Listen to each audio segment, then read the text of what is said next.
Good morning my children. দেখো আজকে আমরা একটু অন্য ধরনের একটু পড়ব, সেটা হচ্ছে ইংলিশ টু এর মানে ইংলিশ টেক্সট যেটাকে আমরা বলি, ইংলিশ টেক্সটের ক্লাস 2 এর একটা পোয়েম এসছে আমার কাছে। এটা আমি একটু বুঝিয়ে দিই তোমাদেরকে। দেখো, দ্য কাউ, গরু। দেখো একটা সুন্দর গরু ছবি দিয়েছে, বেশ ভালোই দেখতে। গরুটা আবার মুখে একটা ফুল দেখতে পাচ্ছি, আবার ইয়েলো কালারের, বেশ সুন্দর। গরুর লেজটাও বড় সুন্দর দেখতে, বাবা। আর মাঝখানে আবার সুন্দর করে কালারিং, মানে কালার গরু আর কি যাকে বলবো, হোয়াইটের সঙ্গে প্যাচেস রয়েছে। ওকে, আর এই জায়গাটাও খুব সুন্দর রয়েছে, গ্রিন প্যাডি ফিল্ড মনে হচ্ছে, একদম সুন্দর। গ্রাস রয়েছে খুব সুন্দরভাবে, এখানে আবার বুশ রয়েছে, সেখানে আবার ফুল ফুটেছে এবং সেখান থেকেই গরুটা খেয়েছে। এই ছবি আমরা দেখতে পাচ্ছি। আর উপরে কি দেখতে পাচ্ছি দেখো, ক্লাউডস রয়েছে। আবার ক্লাউডসের মধ্যে কিন্তু বার্ডসও রয়েছে। দেখো প্রথম ক্লাউডসে দেখো দুখানা বার্ডস রয়েছে, তার নিচে দেখো দুখানা বার্ডস রয়েছে। তো আমরা দেখে যেটুকু বুঝছি, এই পোয়েমটা বেশ একটু মজার হবে, বেশ একটু কাউকে নিয়ে লেখা রয়েছে, একটু নেচার নিয়েও হয়তো রয়েছে। আচ্ছা, এটুকু আমরা দেখে বুঝলাম। আর যার লেখা, কবির নাম হচ্ছে Robert Luis Stevenson.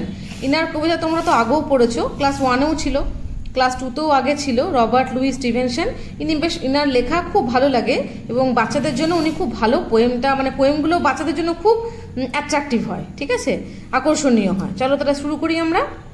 The cow, the friendly cow, all red and white, I love with all my heart, she gives me cream with all her might to eat with apple tart. She wanders, lowing here and there, and yet she cannot stray, all in the pleasant open air, the pleasant light of day, and blown by all the winds that pass, and wet with all the showers, she walks among the meadow grass and eats the meadow flowers. ঠিক আছে, এই আমরা পড়লাম। পড়ে এবার দেখো আমরা মিনিংগুলো line by line বোঝার চেষ্টা করব, ঠিক আছে। দেখো, দ্য ফ্রেন্ডলি কাউ, তাহলে কাউটা কেমন? ফ্রেন্ডলি। ফ্রেন্ডলি মানে কি বলতো, কাউকে গুতোয় না, মারপিট করে না, খুব ফ্রেন্ডলি মানে খুব ভালো। ওকে, অল রেড অ্যান্ড হোয়াইট, দেখো ওর যে প্যাচেস রয়েছে কীরকম, হোয়াইটের ওপরে রেডের প্যাচেস রয়েছে, মানে কি বলবো, ছাপ ছাপ যেটাকে আমরা বলি সেরকম রয়েছে বলে এটাকে কাউটাকে ডেসক্রাইব করেছে। The friendly cow all red and white, I love with all my heart. এবং সেই গরুটাকে কবি কি করছেন, কি বলছেন যে আমি গরুটাকে ভীষণ ভালোবাসি, একদম আমার হৃদয় থেকে ভালোবাসি, ঠিক আছে, পুরো মানে অল মাই হার্ট, ভেতর থেকে ভালোবাসে। শি গিভস মি ক্রিম, এবং গরুটাও তার বদলে কি দেয় বলো? গরু যখন কাউকে ভালোবাসে কি করে, সেও কিছু, যে কোনো অ্যানিম্যাল, তুমি যদি কোনো অ্যানিম্যালকে ভালোবাসো, সেও কিন্তু তোমাকে রিটার্নে ততটাই ভালোবাসবে, বরং বেশি ভালোবাসবে। ওকে, সে কি করে, কবিকে কি দেয় দেখো, ক্রিম। মানে কি বলো তো, দুধের স্বর যেটা হয় না, মালাই যেটাকে বলা হয়, ওটাকে বলে ক্রিম। ক্রিম দেয় উইথ অল হার মাইট, যতটা পারে বেশি বেশি করে তার দুধে কি হয়, দুধটা খুব ঘন হয় এবং তার ফলে কি অনেকটা ক্রিম কবিকে, মানে কবি ওটা খান, খেতে ভালোবাসেন। কি দিয়ে খান? To eat with apple tart. Apple tart হচ্ছে একটা ডেজার্ট। ডেজার্ট মানে কি বলো তো, আমরা যেগুলোকে বলি কেক, পেস্ট্রি জাতীয় যে খাবারগুলো হয় না, সেগুলোকে বলা হয় ডেজার্ট। মিষ্টি মিষ্টি হয় আর কি, খাওয়ার পরে অনেকে খায়, ওগুলোকে বলে ডেজার্ট। যেমন এখানে দেখো মিনিং দিয়ে দিয়েছে, অ্যাপেল টার্ট আর dessert made of pastry and apples, মানে ফ্রুট কেক। অ্যাপেল দিয়ে একটা ফ্রুট বানানো হয়, সেই ফ্রুটটা থেকে কি করে, ওই ফ্রুট দিয়ে যখন কেকটা বানানো হচ্ছে ওটাকে বলছে অ্যাপেল টার্ট। ওটা উনি কি করছেন না, উনি ওই দুধের সর দিয়ে মানে ক্রিম দিয়ে ওটা খাচ্ছেন এবং তার জন্য কি ওটা আরও টেস্টি হয়ে যায়। এমনি অ্যাপেল টার্ট টেস্টি, এবং সেটা যখন এই গরু দুধের সর দিয়ে খাওয়া হয়, ক্রিম দিয়ে খাওয়া হয়, it becomes more tasty. Okay, she wanders lowing here and there. Wanders মানে কি বলতো, রোমিং মানে ঘুরে বেড়ানো, এদিকে সেদিকে। ও কোথায় কোথায় ঘুরে বেড়ায়, মাথা নিচু করে করে, একবার এখানে একবার সেখানে। তাহলে কি করে, গরুটি এখানে সেখানে ঘুরে বেড়ায়। And yet she can not stray, এবং কখনোই কি করে না বলতো, দেখো স্ট্রে মিনিং এখানে দিয়েছে to leave or wander away from the correct place. ওর যেখানে থাকার জায়গা, সেখানেই কিন্তু থাকে, ও কিন্তু সেখান থেকে চলে যায় না। এখন দেখো দিয়েছে and yet she can not stray, যদিও সে এদিক সেদিক ঘুরে বেড়ায়, কিন্তু ও জানে কতটা যেতে হবে, কত দূর যেতে হবে, কারণ ও জানে ওর বাইরে গেলে ওর বিপদ হতে পারে। ওকে, সেটাও কিন্তু বোঝে, তার মানে কি ও ইন্টেলিজেন্ট। তার মানে এখানে কি বুঝতে পারছি, the cow is very intelligent. ও জানে তাকে কতটা যেতে হবে, তার বাইরে কিন্তু ও যায় না। সেই জন্যই বলছে যদিও সে এদিক সেদিক ঘুরে বেড়ায় হেয়ার অ্যান্ড দেয়ার, বাট কি হয়, শি ক্যানট স্ট্রে, সে কিন্তু ঘুরতে ঘুরতে কিন্তু কোথাও হারিয়ে যায় না বা উল্টোপাল্টা জায়গায় চলে যায় না। All in the pleasant open air the pleasant light off day. সারাদিনে যতক্ষণ সূর্যের আলো থাকে, সারাদিন ধরে সে খুব আনন্দের সঙ্গে, ঠিক আছে, সূর্যের রোদ গায়ে মেখে খোলা আকাশে খোলা বাতাসে ওপেন এয়ার কী করে, সে এখানে সেখানে ঘুরে বেড়ায় কিন্তু হারিয়ে যায় না। বুঝতে পেরেছো? চলো আমরা লাস্ট প্যারাগ্রাফে চলে যাই এবারে। And blown by all the winds that pass and wet with all the showers.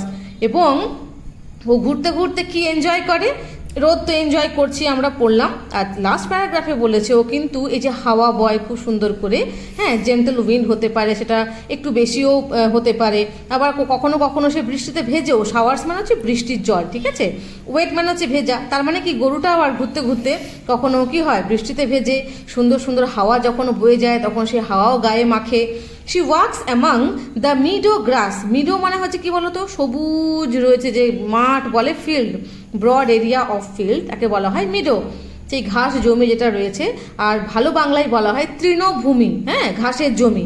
সেই অনেকটা এরিয়া যে রয়েছে ঘাসের, সেইখানে সে কী করে, হেঁটে হেঁটে টুক টুক করে হেঁটে হেঁটে যায়।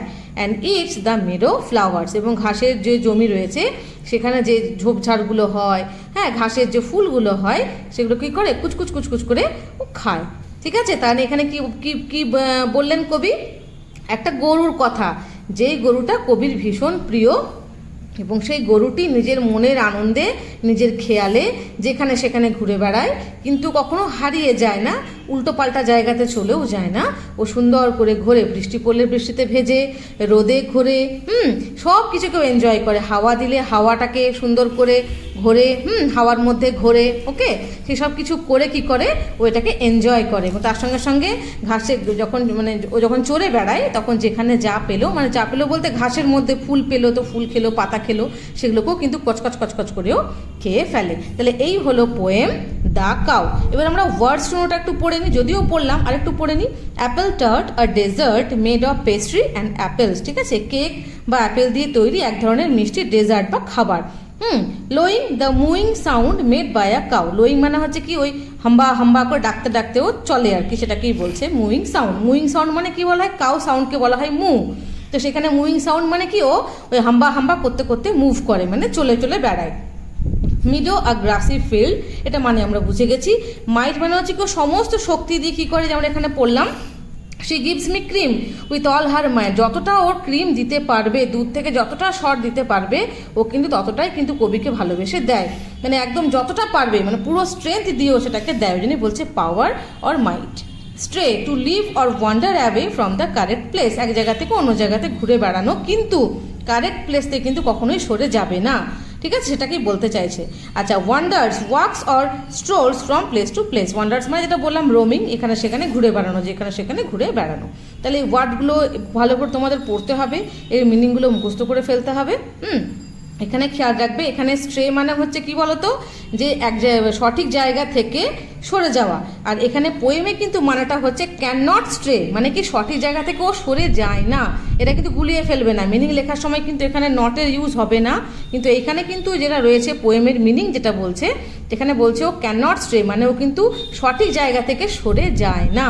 মানে খুব ভালো গরু, এক কথায় বলতে গেলে, মানে the cow is very obedient, very gentle, beautiful. ঠিক আছে, আর ও কবিকে ভীষণ ভালোবাসে, কবিও যেমন ওকে ভালোবাসে, ও তেমনি ভালোবাসে। তাহলে এই হলো আমাদের আজকের পোয়েম দ্য কাউ। ঠিক আছে, তাহলে পরে আবার আমি তোমাদের জন্য আরও ইন্টারেস্টিং ভিডিও নিয়ে আসবো ইংলিশের। তাহলে আজকের পর্যন্ত এই থাকলো। ওকে, বাই বাই।